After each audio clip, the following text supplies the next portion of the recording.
dal leen jàmm ci Touba Mbella TV ak Touba Mbella TV abonné wul nga daal di bës tous cloche notification bi rek lépp yemb vidéo bu dugal rek nga daal di koy mën a am en temps réel ak Touba Mbella TV dara dootu la ëmp. mbokk yi maa ngi leen di ziar di leen bëggee bu baax di kontaan lool ci yéen di leen wax ni koor gi dugg nañ ci bismillah rahmaan rahim yàlla nañ ko jeexal ci alhamdulilahi rabbil alamin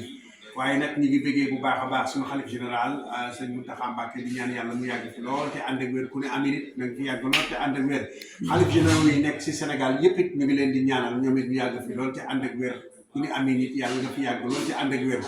waaye nag ñu ngi bëggee suñ sëñ ba sëñ Cheikh Mbacké Mahmadan di ñaan yàlla mu yàgg fi lool te ànd ak wér ku ne amin it na nga fi yàgg lool te ànd ak wér waaye nag peccub liir bu neexee nday jaatee le PDG de Touba Mbella TV kooku mooy kat Alaaji Malick Ndiaye soppe sëñ Cheikh Mbacké Mahmadan nga xamante ni macha allah soldaaru sëñ Touba bu mag baa ngi noonu Alaaji Malick Ndiaye PDG Touba Mbella TV ñu ngi lay ziar waaye nag ñu ngi bëggee bu baax waa Touba Mbella di leen ñaanal jàmm ndaxte dëkk boobee dañu duppee tur bi nga xamante ne mooy turu chaîne bi Touba Mbella TV nag mooy télé bi nga xamante ni moo leen di jox événement yu am solo yi yàgg ngeen toog ay jamono nag dañu gis naan waaw fan la ñu nekk waaye dañu nekkoon ci liggéey bi rek comme ni ko xale yi ndaw yi di waxee dañu nekkoon ci tunnel yi waaye nag incha allahu rabbi dinañ déplacé wu ñëwaat commencé waat émission yi nga xamante ni moom lañ leen tàmbaloon ci seen biir chaîne Touba Mbella TV indil leen ay xibaar yu wér te wóor di leen ko jàllale muy guddi ak bëccëg waaye nag dafa fekk ñu am ci liggéey yi nekkoon ndar gi kenn fa nekkal mooy Massamba Diop nga xamante ni lépp lu jëm ci technique moo ko géré ñu ngi koy bëggee bu baax moom it nekkoon ci ay liggéey moo tax ak yitte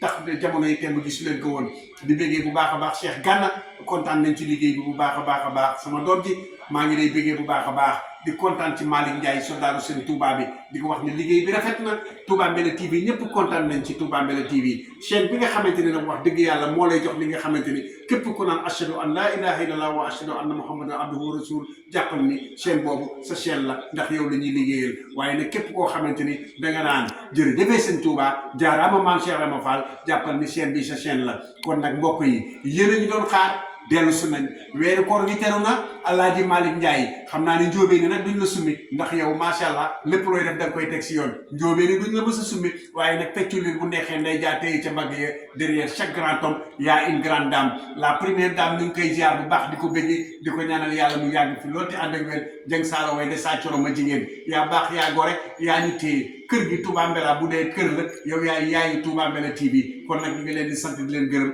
xaar leen ñu ci biir Touba Mbella TV télé bu mag bi buñ ñëwee incha allah di ngeen xamante ni lépp dëgg la jërëjëf sëñ Touba jaaraama maam Cheikh Rama